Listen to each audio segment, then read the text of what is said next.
ओम तत्सत। ओम श्री परमात्मने नमः।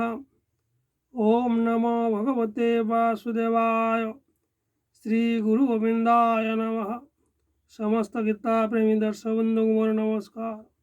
आज गीता प्रसंग श्रीमद् भगवत गीता अष्टम अध्याय अक्षर ब्रह्मयोग द्वितीय श्लोकर कथावस्तु चाहूँ जाना। अधियज्ञ कथम कोऽत्र देहे अस्मिन् मधुसूदन प्रयाण काले च कथम ज्ञेयोऽसि नियतात्मभिः। हे मधुसूदन, एठारे अधियज्ञ किए ओ से एही शरीर किपरि अछंती तथा युक्तचित पुरुष मानक द्वारा मरण काल आपण किपरि जानी हुंती। प्रयाण काले मरण काल च कथम ज्ञेयोऽसि, ज्ञेय माने जानिबा, किपरि जानिबा, असी जानी हुंती नियतात्माभिः। एठारे अधियज्ञ विषय अर्जुनकर प्रश्नर अभिप्राय कौन? अधियज्ञ शब्द यज्ञर कौनसी अधिष्ठातृ देवतांकर ना अंतर्ज्वामे परमेश्वरंकर ना अन्य काहार वाचक एवं सेई अधियज्ञ नामक तत्व मनुष्य आदि समस्त प्राणी मानकर शरीर किपरि रहे एवं तार नाम अधियज्ञ काहींकि होइछि, ए सबु कथा जानिया पाई अर्जुन एही प्रश्न करुछन्ति।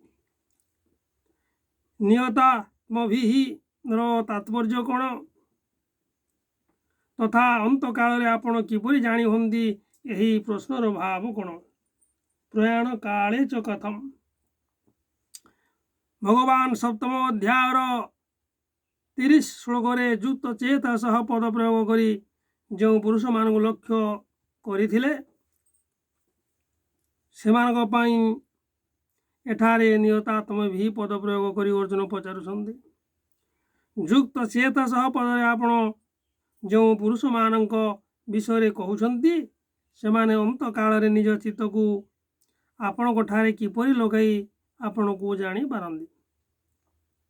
अर्थात प्राणायाम जप चिंतन ध्यान समाधि आदि मध्यरु केउ साधन द्वारा सेमाने आपणकर यथार्थ ज्ञान पाते।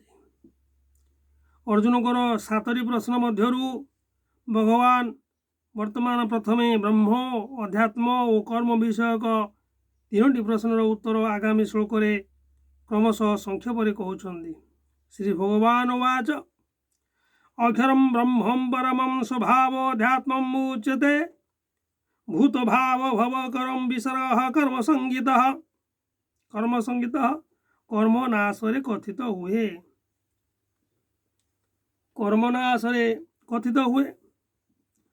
श्री भगवान कहले परम अक्षर ब्रह्म अटे, परम अक्षर ब्रह्म अटे निज स्वरूप अर्थात जीवात्मा अध्यात्म नाम कथित हंती। यही अक्षर ब्रह्म परम ब्रह्म निज स्वरूप अर्थात जीवात्मा नाम अर्थात अध्यात्म नाम कथित हंती। परम ब्रह्म अक्षर ब्रह्म तथा प्राणी मानकर उत्पत्ति और अभ्युदय करुवा विसर्ग अर्थात त्याग को कर्म कहा जाए। परम अक्षर ब्रह्म अटे कहबार अभिप्राय कौन? अक्षर सहित परम विशेषण दे भगवान कहते जे सप्तम अध्याय 29 श्लोक प्रयुक्त ब्रह्म शब्द निर्गुण निराकार सच्चिदानंद घन परमात्मा वाचकतः वेद ब्रह्मा और प्रकृति आदि वाचक नुहे। जहाँ सबुठारु श्रेष्ठ और सूक्ष्म ताहाकु परम कहा जाए। जहाँ सूक्ष्म और श्रेष्ठ सबुठारु कहा जाए ताहाकु परम। ब्रह्म और अक्षर नाम जो सब तत्व को निर्देश करा जाए से सब मध्य एकमात्र सच्चिदानंद घन परम ब्रह्म परमात्मा ही समस्त अपेक्षा श्रेष्ठ और परम अटंती। अतएव परम अक्षर द्वारा एठारे से परम ब्रह्म परमात्मा को ही लक्ष्य करा जाए। यही परम ब्रह्म परमात्मा और भगवान को वस्तुत एक ही तत्व परमात्मा परम ब्रह्म भगवान वस्तुतः एक ही तत्व अटे। भगवान कहले श्रीकृष्ण अर्जुन को स्वभाव को अध्यात्म कह जाए यार तात्पर्य कौन स्वभाव स्वभाव यही व्युत्पत्ति अनुसार निज भाव अर्थात स्वस्वरूपर नाम स्वभाव स्वस्वरूपर यही स्वरूपर नाम स्वरूप नाम अर्थात स्वभाव जीवरूपा भगवान कर चेतन परा प्रकृति रूपक आध्य तत्व ही जेते बेले आत्म शब्दवाच्य शरीर इंद्रिय मनोबुद्धि आदि रूपक अपरा प्रकृतिर अधिष्ठाता हो जाए सेतेबेले ताहाको अध्यात्म कह जाए। आत्म शब्दवाच्य शरीर इंद्रिय मनोबुद्धि आदि रूपक अपरा प्रकृतिर अधिष्ठाता हो जाए सेतेबेले अध्यात्म कह जाए ताहाको। अतएव सप्तम अध्यायर 29 श्लोक भगवान कृष्ण विशेषण सहित जो अध्यात्म शब्द प्रयोग कर तार अर्थ चेतन जीव समुदाय बोली बुझा उचित। भगवान अंश रूपा चेतन परा प्रकृति वस्तुतः भगवान ठारू अभिन्न मम वंशो जीवलोके जीवभूत सनातन तेणु से अध्यात्म नामक संपूर्ण जीव समुदाय मध्य अर्थात यथार्थ भगवान ठारू अभिन्न और तांकर स्वरूप ही अटे।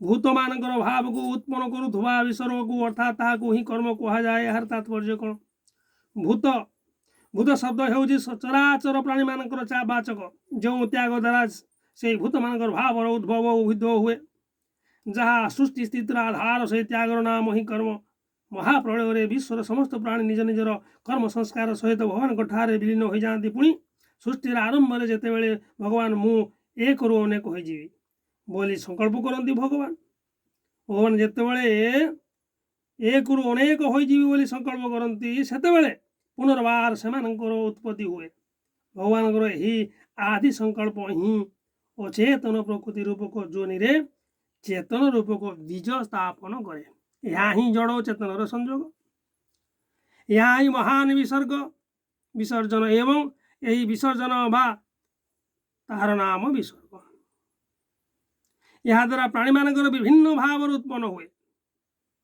प्राणी मानकर भिन्न भिन्न भाव उत्पन्न हुए तेणु भगवान कहते संभव सर्वभूतानां ततो भवति भारत अर्थात से जड़ चेतन रे संजोगरु सबू प्राणींकर उत्पत्ति हुए जड़ और चेतन संजोगरु यहाँ ही भगवान भावर उद्भव अतएव एठारे बुझा उचित जे भगवान जो आदि संकल्प समस्त प्राणीकर उद्भव ओ अबुद्ध हुए ताहे नाम विसर्ग एवं भगवान यही विसर्ग रूपक महान कर्म द्वारा ही जड़ अक्रिय प्रकृति स्पंदित हो क्रियाशील हुए स्पंदित हो क्रियाशील हुए तथा ताहा द्वारा महाप्रलय पर्यंत विश्व अनंत कर्मर अखंड धारा प्रवाहित हो चले अतएव यही विसर्गर नाम ही कर्म। सप्तम अध्यायर 29 श्लोक भगवान यहाँ को अखिल कर्म बोली कहते भगवान यही भूत मान भाव को उत्पन्न करुवा महान विसर्जन ही यही महान समष्टि यज्ञ यही महान यज्ञ विभिन्न लौकिक यज्ञर उद्भावन है ये महान यज्ञ बा समष्टि यज्ञ लौकिक यज्ञ उद्भावन है यही सब यज्ञ जो हविभाव हवि आदि उत्सर्ग करा जाए तार नाम मध्य विसर्ग रखा से सबू यज्ञ मध्य प्रजा मानकर उत्पत्ति हुए मनु स्मृति कह जाए अग्नो प्रस्ताहुति समगादित्यमुपस्थितते आदित्या जयते वृष्टि उष्टेरानम ततः प्रदाः अर्थात वेदक्त विधि रे अग्नि रे दिया जाउतवा आहुति विधि अनुसार अग्नि रे दिया जाउतवा आहुति सूर्य ठारे स्थित हुए सूर्य ठारू वृष्टि हुए वृष्टि अन्न हुए एवं अन्नरू प्रजा सृष्टि होती यही कर्म नामक विसर्ग वस्तुतः भगवानंकर ही आदि संकल्प तेणु यह भगवान ठारू अभिन्न एक ही अटे। वर्तमान भगवान अधिभूत अधिदेव ଅଧିଯଜ୍ଞ ବିଷୟକ ପ୍ରଶ୍ନମାନଙ୍କର ଉତ୍ତର କ୍ରମାନ୍ୱୟରେ ଦେଉଛନ୍ତି। ଆଜି ପାଇଁ ଏତିକି, ପୁଣି ପରବର୍ତ୍ତୀ ଭିଡ଼ିଓରେ ଜାଣିବା ଚତୁର୍ଥ ନମ୍ବର ଶ୍ଲୋକରେ ଭଗବାନ କ'ଣ କହୁଛନ୍ତି। ଓମ୍ ତତ୍ସତ୍। ଓମ୍ ନମୋ ଦେବା ବାସୁଦେବାୟ। ସମସ୍ତ ଗୀତା ପ୍ରେମୀ ଦର୍ଶକ ବନ୍ଧୁଙ୍କର ନମସ୍କାର।